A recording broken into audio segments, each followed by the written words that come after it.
Hello students, ये video जो है क्लास 12th केमिस्ट्री के चैप्टर नंबर 5 पर वीडियो है। ठीक है, इस वीडियो में हम क्या पढ़ने वाले हैं? Mechanism of enzyme catalyst. ठीक है, तो वीडियो को शुरू करने से पहले आपको ये पता होना चाहिए सबसे पहले कि एंजाइम कैटलिस्ट का मतलब क्या होता है। ठीक है, तो आपको मैकेनिज्म थोड़ा इजी हो जाएगा समझने में। तो जैसे कि मैंने प्रीवियस 2-3 वीडियोज में भी ये चीजें बता चुका हूँ, उसकी मैंने डिस्क्रिप्शन में लिंक दे दिए। तो इस वीडियो में भी बता देता हूँ कि एंजाइम कैटलिस्ट क्या होता है। ऐसे कैटलिस्ट, पहले तो आपको पता होना चाहिए कि कैटलिस्ट क्या होते हैं। तो कैटलिस्ट आपको ये पता ही होगा कि रिएक्शंस में यूज होते हैं ऐसे सब्सटेंस जो कि हमारी रिएक्शन को पूरा करते हैं और बाद में हम उसको प्रोडक्ट में से फिर से निकाल सकते हैं। उसी तरीके से ह्यूमन बॉडी में या फिर लिविंग ऑर्गेनिज्म में जो भी बायोकेमिकल प्रोसेसेस होती हैं, यानी कि जो भी रिएक्शन ह्यूमन बॉडी में होती है, उनको प्रोसीड करवाने के लिए जो कैटलिस्ट होता है उसी को हम एंजाइम कैटलिस्ट कहते हैं। ठीक है, तो अब हम अपने टॉपिक में आते हैं। तो सपोज करते हैं सबसे पहले यहां पर एक लेते हैं हम ए। ठीक है, हम ए को क्या कहते हैं? रिएक्टेंट। ठीक है, और उसी के साथ हम बी, बी को हम क्या कहते हैं यहां पे? Enzyme catalyst. ठीक है, अब उसके बाद हम रिएक्टेंट को क्या कह सकते हैं? सब्सट्रैक्ट। ठीक है, उसको हम सब्सट्रैक्ट भी कहते हैं। और एक डायग्राम को ड्रॉ करते हैं। ठीक है, तो जैसे कि आपको एनसीईआरटी में बुक में दिया हुआ है, यहाँ पर की एंड लॉक की तरह दिया हुआ है, तो हम यहाँ पे वही बना लेते हैं। ठीक है, ये हमारा क्या हुआ कि रिएक्टेंट है। ठीक है, इस तरीके से कुछ भी चाबी को हम बना लेते हैं। अब यहाँ पर क्या करते हैं कि जो हमारा एंजाइम कैटेलिस्ट है उसको बना लेते हैं। तो एंजाइम कैटेलिस्ट इस तरीके से होगा। ठीक है, इस तरीके से ये क्या हो गया? हमारा की तरह हो गया, जिसको हम इसको हम क्या कह सकते हैं? एंजाइम कैटेलिस्ट कह सकते हैं। और ये हमारा क्या है? सब्सट्रैक्ट है। अब इस सब्सट्रैक्ट की एक्टिव साइड होती है और ये क्या है? हमारा एंजाइम कैटेलिस्ट। यानी कि देखिए, एंजाइम कैटेलिस्ट मैंने जो सबसे पहला वीडियो एंजाइम कैटेलिस्ट के इंट्रोडक्शन में बनाया था उसमें बताया था कि जो हमारे एंजाइम होते हैं वो नाइट्रोजीनियस क्या होते हैं? नाइट्रोजीनियस कॉम्प्लेक्स कंपाउंड होते हैं। ठीक है, तो ये नाइट्रोजीनियस कॉम्प्लेक्स कंपाउंड होते हैं। तो ये जो हमारा रिएक्टेंट होता है, आपको पता है कि ह्यूमन बॉडी में हर जगह कहीं ना कहीं नाइट्रोजन से रिलेटेड कोई ना कोई चीजें प्रेजेंट है।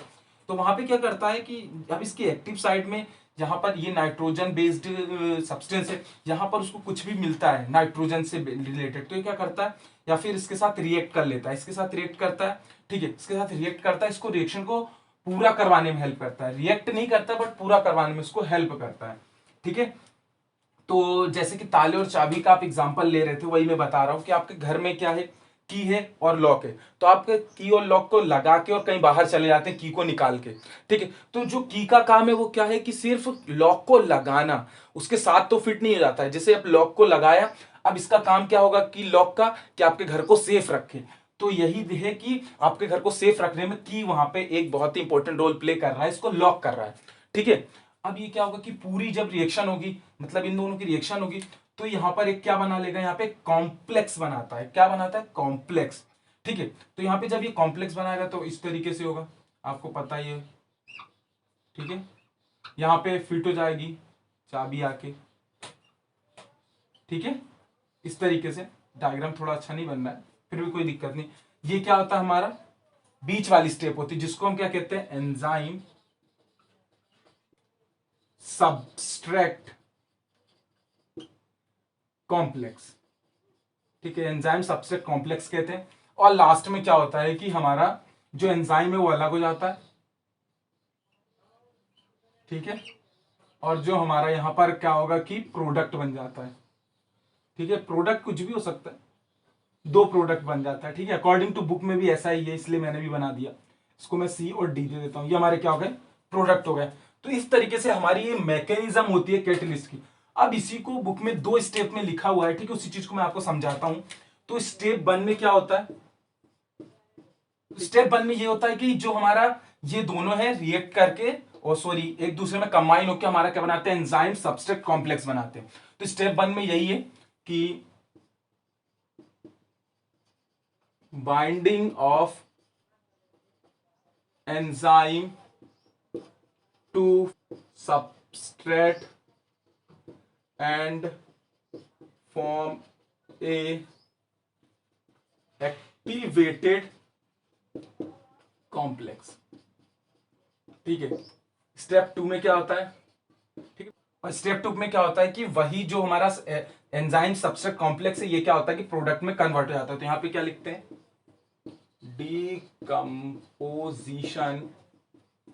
ऑफ एंजाइम सबस्ट्रेट कॉम्प्लेक्स, मैंने शॉर्ट में लिख दिया enzyme substrate complex into product. ठीक है, अब यही चीजें हैं, इसको मैं ये जो लिखा मैंने A+B, इसको मैं रिएक्शन के फॉर्म में लिख देता हूं। ए और बी ये दोनों क्या बनाते हैं, कॉम्प्लेक्स, और एंड में क्या होता है कि ए जो हमारा है वो क्या है, रिएक्टेंट है, तो ये प्रोडक्ट में कन्वर्ट होगा, तो इसको हम इस तरीके से A' लिख सकते हैं, और जो हमारा एंजाइम होगा वो बी रहेगा। ठीक है, तो इस तरीके से हमारी क्या होती है कि ये पूरी रिएक्शन होती है। तो आई होप आपको ये वीडियो जो है अच्छे से समझ में आई होगी। छोटा सा वीडियो था, कुछ भी ज्यादा टफ इसमें नहीं था। ठीक है, तो आपको ये वीडियो अगर अच्छे से समझ में आई हो तो हमारे चैनल को सब्सक्राइब करिए और बेल आइकन के साथ कीजिए। अब मैं इंपॉर्टेंट क्वेश्चन पे वीडियोस लाने वाला हूं, ठीक है, क्योंकि आपका एग्जाम जो है बहुत ही ज्यादा नियर है, तो इंपॉर्टेंट क्वेश्चन पे वीडियो आने वाला है सभी चैप्टर्स की। ठीक है, तो हमारे चैनल से जुड़े रहिए, बहुत ही इंपॉर्टेंट और बिल्कुल प्रिसाइज में बताऊंगा आपको। एवरी चैप्टर से ओनली 4 या 5 क्वेश्चन, या फिर 3 या 4 क्वेश्चन, उससे ज्यादा बिल्कुल भी नहीं बताने वाला हूं। तो वो अगर क्वेश्चन कर लेंगे तो आप डेफिनेटली कह सकता हूं कि 80 मार्क्स का तो आप कवर ही कर सकते हैं एग्जाम में। ठीक है, तो इस वीडियो को यहीं खत्म करते हैं, मिलते हैं एक और नेक्स्ट वीडियो के साथ। Make easy learn easy.